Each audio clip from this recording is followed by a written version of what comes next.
A new era for Iran. Jubilation in Tehran after sanctions are lifted for complying with the terms of last year's nuclear deal. Is the West rebuilding trust with Iran? And what does it mean for the region and the world? This is Inside Story.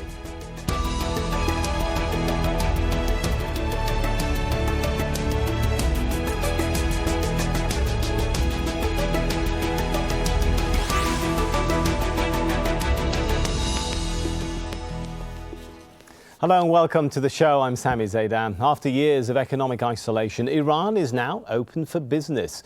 The International Atomic Energy Agency announced on Saturday Iran has held up its end of last year's nuclear deal, prompting the US and European Union to begin lifting those sanctions. Well, for the first time since 2012, Iran will be able to sell its oil on the world market once again. And sanctions targeting its banking, steel and shipping industries were also lifted.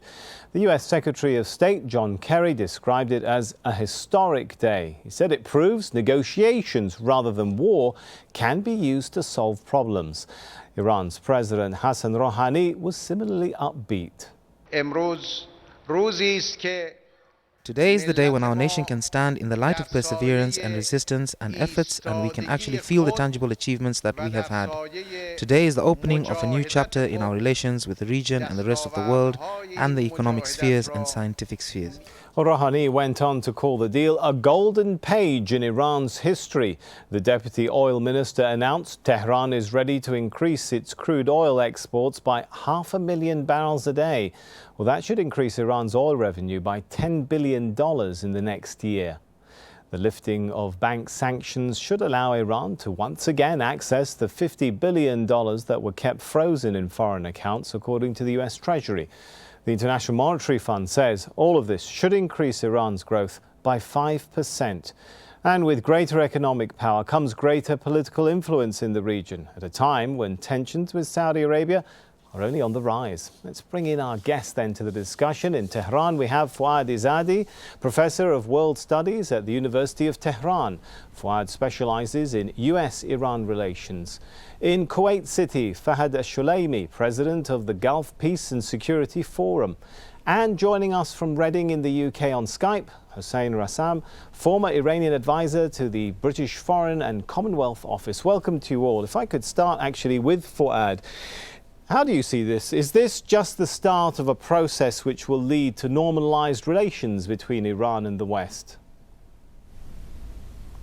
I don't think so. I think the disagreements and the divisions that exist between Iran's foreign policy and United States foreign policy and a number of other Western European countries is quite extensive. I think they disagree on the issue of Palestine. They disagree on the issue of US and foreign powers' presence in this part of the world. They disagree on the treatment of Muslims in Western countries, the issue of Islamophobia in a good number of in a good number of Western countries.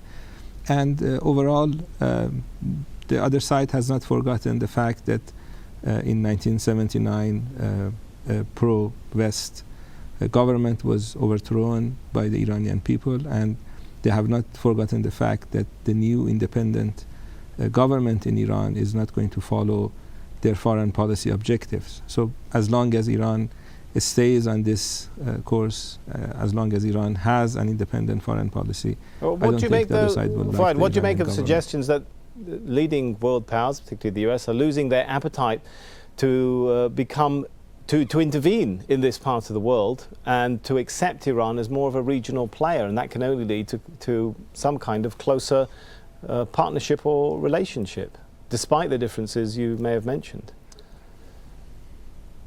Well, they have already accepted Iran as a regional player, as an important player, because that's the fact on the grounds. They have no other option. But if you look at the 2016 budget of the US government, they're going to spend millions of dollars in what they call democracy programs in Iran, which is another word for overthrowing the Iranian government. The objective of fighting the Iranian government is not gone away, and the only way You can, if you want to find out if that is the case or not, you just look at the presidential debates in the United States. Presidential candidates are competing with each other on who is more anti-Iran. Okay. And these people are in the US Congress and other centers of power. So I don't think you're going to see any close relations between Iran and the West anytime soon. All right, so a rather bleak outlook from Foad in Tehran there. Let's get the view from Reading. How do you see the relationship between Iran and the West? Might there be a difference, particularly between, if we talk about Iran and the US versus Iran and Europe?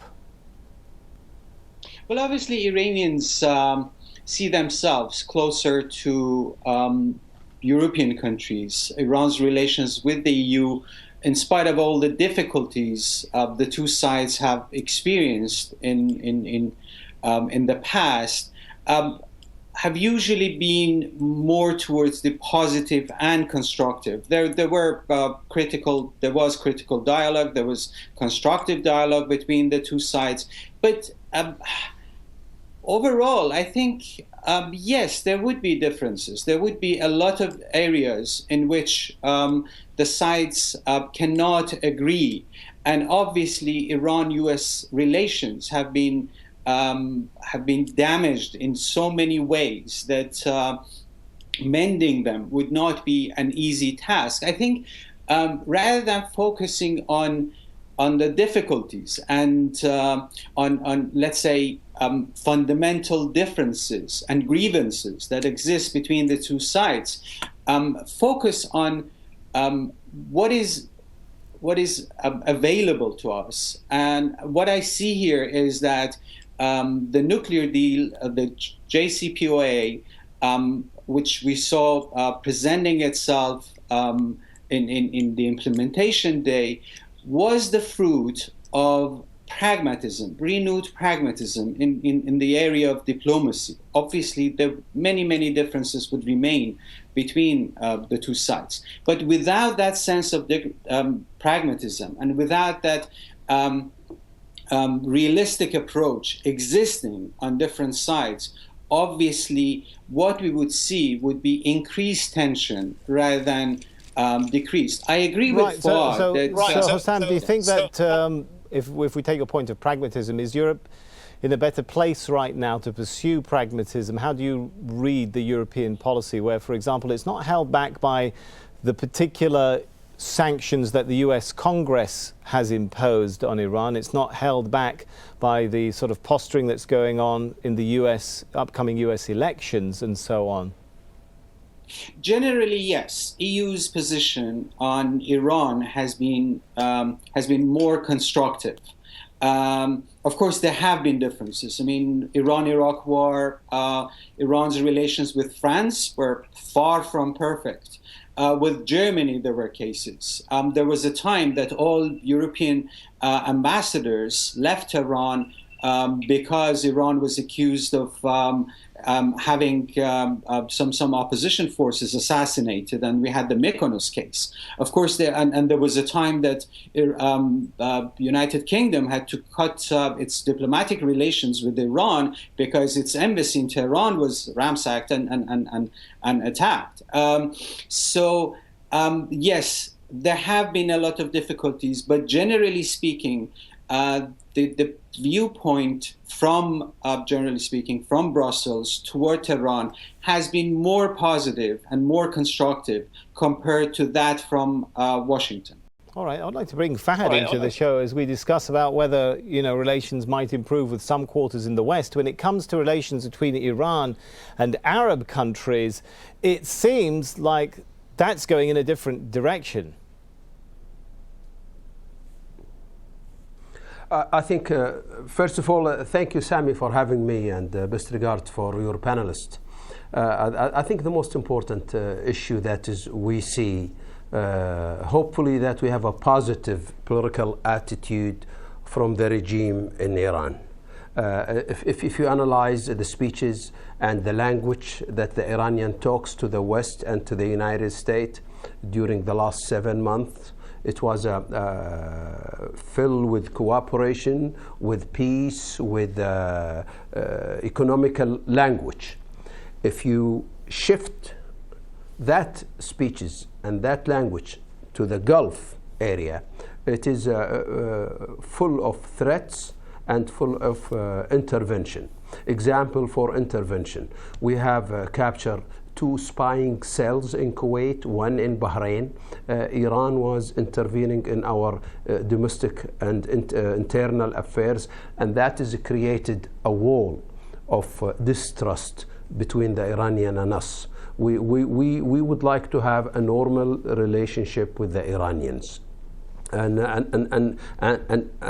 the center of gravity of this warm mutual cooperations is to build a confidence and not to intervene in our internal affairs. The concerns of Iran nuclear deals with the West, that is, this money could be used against us, not for the development of the people of Iran. So you don't trust, Fahad, you don't trust Iran's President Hassan Rouhani when he says the lifting of sanctions will, quote, create stability and security in the region, in the whole region? No, because he doesn't have that decision. The center of gravity of Iran is not in the hands of President Rouhani, with all my respect to President Rouhani and his Foreign Minister Mohammad Jawad Zarif. The center of gravity is in the hands of the supreme leader of the Iranian Revolution, Sayyid Ali Khamenei, and the Revolutionary Guard. That is the main concern. In Iran politics now, the steering wheel belongs to the supreme leader, Ayatollah Khamenei. They got his approval, and that nuclear deal moved forward. What we are concerned from that deal, we wish a very good future for the Iranians. They are our neighbors, but we do not want them to intervene in our internal affairs. And that is the main concerns. Example for that, there is an arm deal with Iran and the Russia of $20 billion armament, part of the 30 billion. So their main concern was going to the armament instead of going to the development. That is create some fears from our side. Right. I think we do not want to see any confrontation with the Iranian, but also we do not want any intervention from the Iranian in our backyard. All right, let's bring in once again Fahad perhaps to comment on that. That is a common perspective you hear from several Gulf Arab countries, that the concern that an Iran with more money now and more perhaps political legitimacy will use its influence to undermine what they see as stability in the region rather than to work with other countries. Well, attacking your neighbor on daily basis and killing hundreds of women and children is not bringing a stability in the region. The Saudi government, unfortunately, illegally is bombing civilians in Yemen every day. We don't know when they're going to end this genocide of Yemeni people. That is not a stability. That is violating international law. When it's going to be end? And when Iranians disagree with this policy and speak about it, then we are accused of interfering in Saudi internal affairs. Well, that's, I mean, if we get into that, the perception really from the Gulf is that there are UN resolutions that call for the Houthis, you're talking about Yemen, to withdraw. The Saudi intervention, of course, came at the invitation of an internationally recognized government. So the view from the Gulf is one of concern for Iranian intervention to back groups which are not seen as legitimate authority. Right. When the Saudis attacked Yemen and with the U.S. support, the U.S. announced on the first day that they are supporting the attack using logistics and intelligence, giving the Saudis logistics and intelligence. When that happened, that was illegal. Attacking your neighbor is not allowed under international law. We had no UN resolution asking the Saudi government to attack its neighbor. Okay, so when the Saudis bringing it to the point, Bahrain, Fahad, do you see, of course, the Saudi intervention, I guess they were going to say as well that was at the behest of the internationally recognized government. But I guess the question, before we get stuck in this kind of level of debate, do you see a reason that the dynamic between Iran and Saudi Arabia and Gulf Arab countries may change now from this level of discussion that we're hearing in the show, now that sanctions have been lifted in Iran? Or do you think that we're going to engage in more of this kind of discussion about whose intervention is legitimate or illegitimate? I think the main point to remember is that Iran does not consider Saudi Arabia to be its enemy. Iran considers Israel to be its enemy. Iran dislikes U.S. foreign policy in this part of the world. But the Saudi government is not our enemy. They're our neighbor.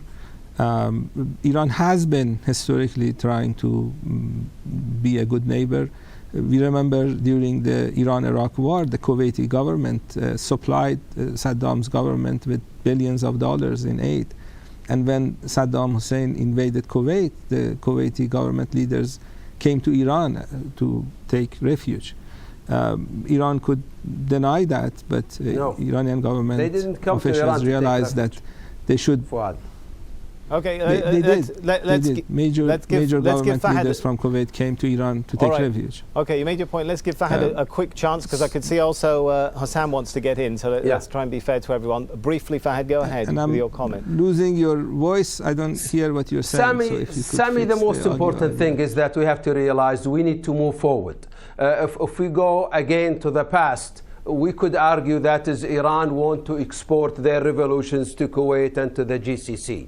I think the most important from this panel is to realize and discover the chances of bringing Iranian political attitude to a positive sign for the GCC. Our arms are welcome, but I raise the concern that from that Fahad, deal, billions will be pumped, and we are afraid that goes to Hezbollah, and we're afraid that going to intervention in Bahrain. That is the main things. Fahad, to answer to some of the points which Fuad raised from his perspective, that some of the actions by Gulf states, particularly Saudi Arabia, and how they've conducted themselves in Yemen or in Bahrain, are actions which have been criticized by human rights groups as impacting unfairly civilian life, as being supportive of regimes which are not seen as the nicest regimes towards their own citizens. Do you think any of that sort of level of interaction might change now with the lifting of sanctions on Iran, or do you think that will get worse? I think let me answer your first question about the human rights activist. I think human rights activist is looking on one eyes towards the Saudi or the GCC, but they have a blinded eyes in what's happening in Syria and what's happening in Iraq. It's a catastrophe. The intervene in Yemen came after 5 UN resolutions urging al-Houthi to comply. And that's why the GCC and the Saudi and the Arab coalition were intervening in fact in Yemen, and by a legitimate president with a formal letter, and this letter has been notified to UN Security Council. But the most important thing is our panelist, is what if Iran decided to change in a positive sign, using the lifting of sanctions towards the regional stability. There are many concerns in the Gulf about if Iran might use these billions against us. Okay. That is the main concern of lifting the sanctions. Allow me to bring Hossein back in. It's clear, Hossein, from this discussion which is going on, that there are still a lot of issues, a lot of unfinished business in the Middle East between Iran and some of the Arab countries, right? At the same time, though, we have the UK's Foreign Secretary, for example, Philip Hammond, saying the deal will, quote, make the Middle East and the wider world a safer place. And one wonders whether there is a divergence taking place, not just between Iran and the Arab world, between some of the Western countries and some of the Arab countries and how they foresee what will happen next in the Middle East as a result of the lifting of sanctions? Just very briefly, going back to what Fahad was saying about who really wields the power in Iran. Well, obviously, Ayatollah Khamenei is the most powerful man in the country. But I think oversimplification of power structure in Iran is a mistake. I mean, us analysts have been saying for ages that, for example, Iranian elections, we are taken by surprise by the results, and they were not what we were expecting. And this is the very Ayatollah Khamenei who was the supreme leader of the country when Mahmoud Ahmadinejad was the president, and policies of the country were obviously different, and Iran was following an aggressive foreign policy. When Hassan Rouhani came to power, all of a sudden we have a different foreign policy. So yes, Mr. Khamenei matters, but it's not that we have a pyramid of power in the country, in Iran, and that all the decisions are made at the top and trickle down. It's not that simple. And I really think it's about time that we started having a more realistic. Okay, Hossein, can I get you to fast forward to reading perhaps the European mind and the Western mind of how the approach towards the Middle East, the vision for the Middle East diverges between the West and some of its Arab allies? The view from Europe is obviously one of hope. Not just because everybody has realized in this part of the world that there are too many problems in the Middle East that need to be tackled, but also by the fear that that those troubles may spill over into Europe, and it would become everybody's problem. But I guess my question, Hussein, is that hope based on anything factual that's going on in the ground? Because while, like I mentioned, the UK's Foreign Secretary speaks of a safer Middle East, it doesn't seem that events in the Middle East are going that way in terms of the interaction between Arab countries and Iran, at least. Yeah, there are, as a matter of fact, I mean, problem is that there are no facts. There are only perceptions, and there are only intentions and hopes. Of course, yes, problems between Iran and its neighbors have been going on for some time. They're nothing new. And European leaders, of course, during all these years have moved from one end to the other, and the hope that they would see some resolution to all these outstanding issues that these countries have. One important factor here is that gradually European leaders are beginning to realize that this is not just a Middle Eastern problem. This is not just a problem between Iran and, for example, Saudi Arabia. Now they do realize that, of course, Saudi Arabia and Iran both have regional claims, and they all define their own strategic depths or strategic buffers, if you like, in terms of security. And unfortunately, those strategic buffers overlap, and tension rises from that overlap. So this realization is gradually happening. Right. But I think the main problem here, as I said, is not about actions. It's about the distortion of concepts. Right. And of yeah, please. Yeah. Okay. I'll let you finish the sentence. We've got about 5 seconds, Hussein. Okay, it is that as long as we do not address that issue, that distortion of concepts, and how human rights and some fundamental concepts are being taken advantage of, taken advantage of according to our needs, interests, and feelings, then we would not see a resolution, real resolution. Well, let's hope that the optimism will prevail into reality. We are out of time, so we're going to have to thank our guests, Foad Izadi, Fahad Alsholaimi and Hossein Rassam. And thank you for watching. As always, you can leave your comments on the programme page of our website, aljazeera.com. You can post your views on facebook.com/AJ Inside Story, or tweet us at AJ Inside Story. From me, Sami Zeidan, and all the team, for now is goodbye.